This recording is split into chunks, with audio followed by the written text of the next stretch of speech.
მოკლედ, ბრატისლავაში გამართული შეხვედრა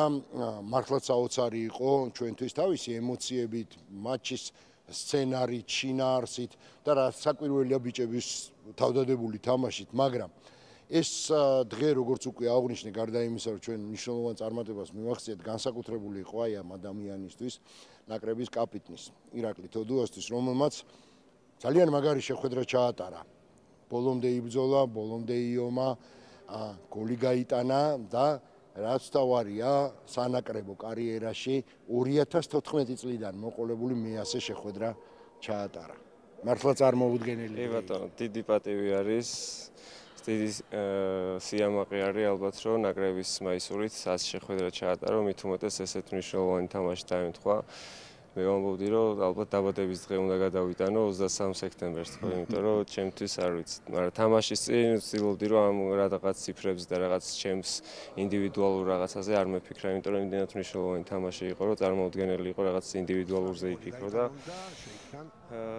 თავიდან რომ დავიწყო, ასე ვთქვათ, აი განწყობა, მოდი, ხო, განწყობა ვთქვათ, ჩვენ მქონდა უპირატესობა თბილისში მოპოვებული, მაგრამ ეს არ გამორიცხავდა იმას, რომ ჩვენი უაღრესად რთული თამაში. კი, რა თქმა უნდა, გასხოვრის თამაში ყოველთვის რთული არის, მით უმეტეს ისეთი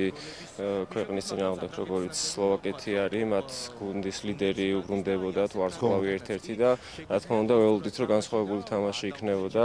მით უმეტეს სავსე ტრიბუნების წინაშე და სირთულეები, რა თქმა უნდა, იყო ჩვენი შეცდომებიც ასევე და საბოლოო სცენარი ისე წარიმართა თამაშის, რომ აი არ ვიცი, ემოციები იყო იმდენი, რომ ჩვენ ვამხუმრობდით მე, რომ თამაშმა წაგვართო იმდენი ემოცია, ისეთი სცენარით წავიდა, რომ აი საბოლოოდ აღნიშნის რაღაც ემოციას აღარ დაგვრჩა, დაცლილები ვიყავით საბოლოოდ სასწვენის შემდეგ. 2 წამი რჩებოდა, მაშინაც კი არ იყო გადაწყვეტილი, სტანდარტი ჰქონდა და გადაწყვეტილი არ იყო გასვლის შანსი და ყველაფერი შეიძლება ბოლო წამამდე მოხდარიყო და იმდენად ყველაფერს მოიცავდა ის ერთი თამაში, რომ ჩვენთვის ალბათ თამაშამდეც ვამბობთ, რომ ოცნების და ცხოვრების თამაში იყო, მით უმეტეს იმ ადამიანების და ფეხბურთელებისთვის, რომელსაც უკვე ალბათ ევროპაზე გასვლის ასაკიდან გამომდინარე, ალბათ ბოლო შანსი ჰქონდა, იმიტომ რომ ჩვენთვის ხო აი ყველაფერი ჩავდეთ ამ მოსამზადებელ ეტაპში 2 წლიან ციკლში, ამ ხანაგურებით, შესარჩევით, რომ აი ყველაფერი იყო ჩვენთვის და სადღაც დაგვიფასდა ალბათ რა. კი ბატონო, აბსოლუტურად გეთანხმებით, დაგიფასდა, თუმცა ეს იყო დამსახურებული დაფასება, იმიტომ რომ ჩვენ არაფერი არ დაუთმეთ იქ სლოვაკეთის ნაკრებს და ვიცი რა, თუნდაც ეს რომ გაუშვით გოლი, არ დავნებდით, რაღაცა ყურები არ ჩამოვყარეთ, ეს ძალიან ბევრ რამეზე მეტყველებს. მე მინდა გაგახსენებინო ეპიზოდი, როცა შენ გაიტანე მესამე ბურთი, იმიტომ რომ მე ვთვლი, რომ ეს იყო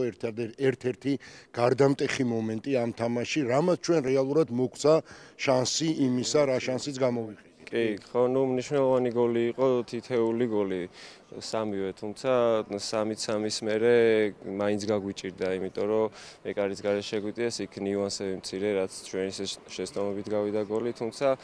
ჩემი გოლი უბრალოდ მესამე იყო, ესე ვიტყვი რა, მაგრამ თავარი იყო ის შედეგი, რაც საბოლოოდ დაფიქსირდა და საქართველოს ევროპაზე გავიდა. თორე დანარჩენს უკვე დღევანდელი გადმოსახედიდან გასაანალიზებლად კი ბატონო, მაგრამ საერთო ემოციური ფონიდან არაფერს აღარ აქვს მნიშვნელობა, თავარი ტაბლო იყო, თავარი ის სიხარული იყო, რაც განვიცადეთ თითოეულმა ჩვენთაგან. შენ თქვი, რომ შენი გოლი უბრალოდ მესამე გოლი იყო ჩვეულებრივი. მე ვერ ვიტყოდი ესე, რომ ჩვეულებრივი გოლი იყო. გოლი იყო აუცილებელი, მნიშვნელოვანი, მაგრამ გაცილებით უფრო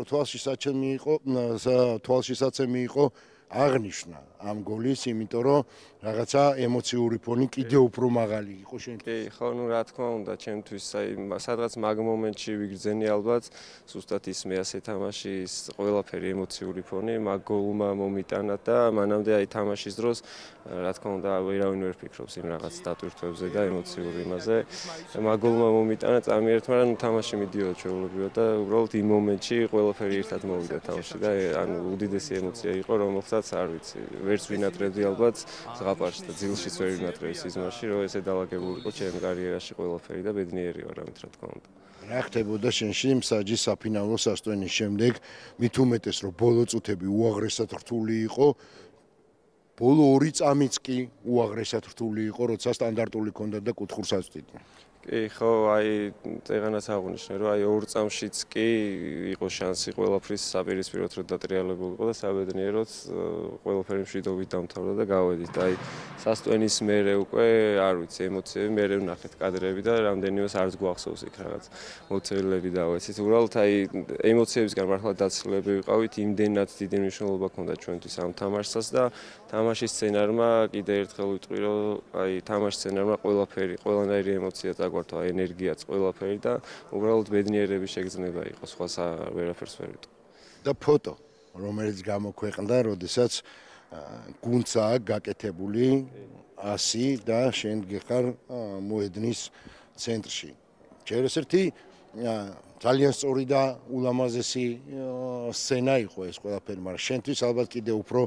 მეტი დატვირთვა. თქმა უნდა, კი, ანუ ჩემთვის თამაშის წინა ვარჯიში იყო ბრატისლავაში და ვარჯიშის მერე უბრალოდ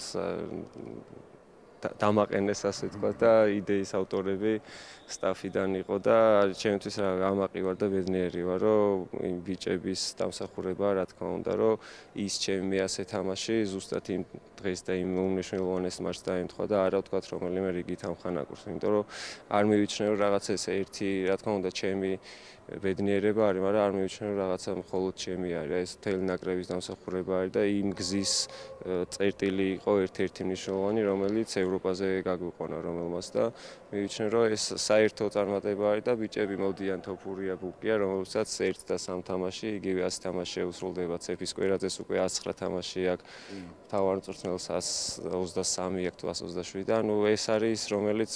მთელი კარიერის განმავლობაში რისთვისაც ალბათ ღირდა იმის ის შრომა და ის წვალება რაც აქამდე მოგვიყვანა და დიდი ბედნიერება არის რომ საკუთარი ქვეყნის დროშის ქვეშ ითამაშო 100 ან მეტი თამაში რა. ძალიან დიდი მადლობა შენ, წარმატება მინდა გისურვო და დიდი მადლობა მინდა უთხრა იმ სტაფის წევრებს, ვისაც მოუვიდა ეგიდეა თავში შენი ფოტოსი, იმიტომ რომ ეს წარუშლილად იქნება შენს მეხსიერებაში და დარწმუნებული ვარ, რომ შენ ცხოვრებაშიც უაღრესად მნიშვნელოვან ადგილს დაიკავებს. აუცილებლად, კი, დიდი მადლობა ყველას, თითოეულ წევრს, ნაკრების წევრს, სტაფს, არ აქვს მნიშვნელობა, ჩვენ ესე ვიყავით თავიდან, მე 2014 წლიდან როცა ნაკრებში ვარ, რა ფორმაციისაც არ უნდა ყოფილიყო,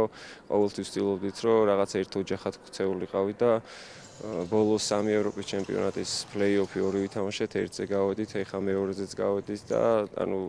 ოჯახის და რაღაც ერთიანობის გარეშე წარმოუდგენელია რაღაც შედეგზე ფიქრი და მიმაჩნია რომ დღევანდელი ფორმაციის ნაკრები არის ზუსტად ის ერთი ოჯახი,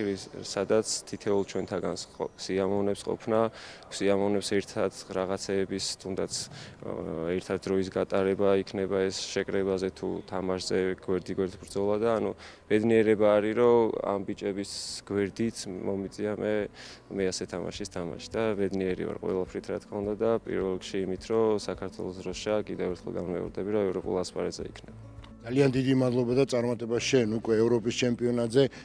საქართველოს ნაკრების კაპიტანმა რამდენჯერმე ხაზი გაუსვა ოჯახს, ერთიანობას და სტაფს.